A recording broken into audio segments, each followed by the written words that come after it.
Life as Will to Power. A journey from constitutional free enterprise to neoliberal global capitalism.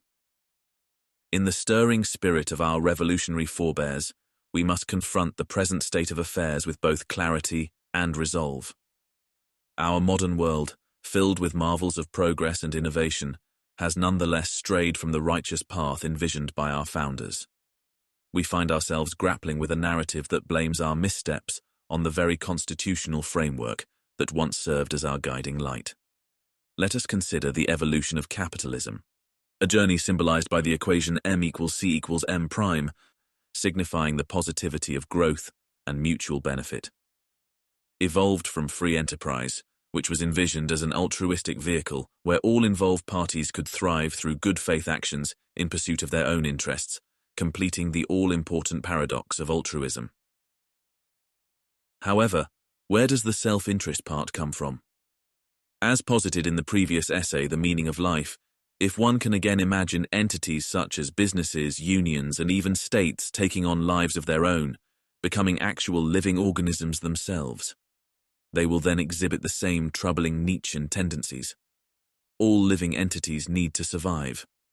Will to power, transforming them into monsters driven by insidious self-interest. Don't even get me started on AI.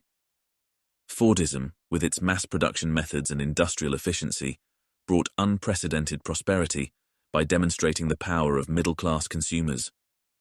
Unions, originally advocates of workers' rights and fair treatment, became entangled in power struggles and dominance dynamics, growing up into behemoths right alongside the growing corporations and governmental agencies against which they battled. Nietzsche explains, quote, "Whoever fights monsters should see to it that in the process he does not become a monster, and if you gaze long enough into an abyss, the abyss will gaze back into you." Close quote. So therein lies the rub.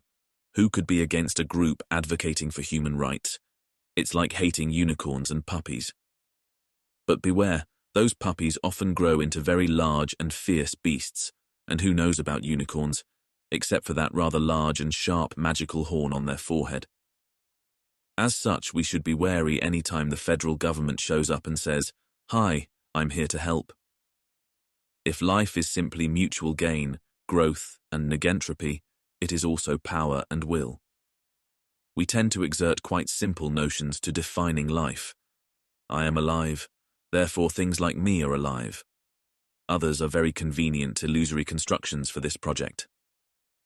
But what if we could gaze through magical spectacles, which instantly revealed all such illusory constructs of parts working together as productive wholes? Targets would abound, insect hives, families, and perhaps most dangerous of all, churches. You are not alive. You are the product of myriad life forces working to sustain your illusion, and you do not become alive till you team up and selfishly assert your will to power in cooperative purpose with other such deluded fools.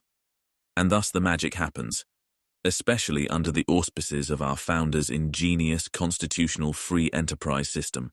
But alas, free enterprise has evolved into and become synonymous with the term capitalism, which has been burdened with negative connotations, conflated with income inequality, financialization, and even greed itself. An injustice to the true essence of entrepreneurial spirit and market dynamism, of its originating concept in free enterprise. Similarly, the transition from classic liberalism to neoliberalism reflects a shift shaped by progressivism, technological advancements, and US hegemony-enforced globalism. The conflation of terms like free enterprise and classic liberalism with capitalism and neoliberalism, and their not unjustified negative connotations, reflects a phenomenon akin to throwing the baby out with the bathwater, where nuanced concepts and historical evolutions are oversimplified or misrepresented.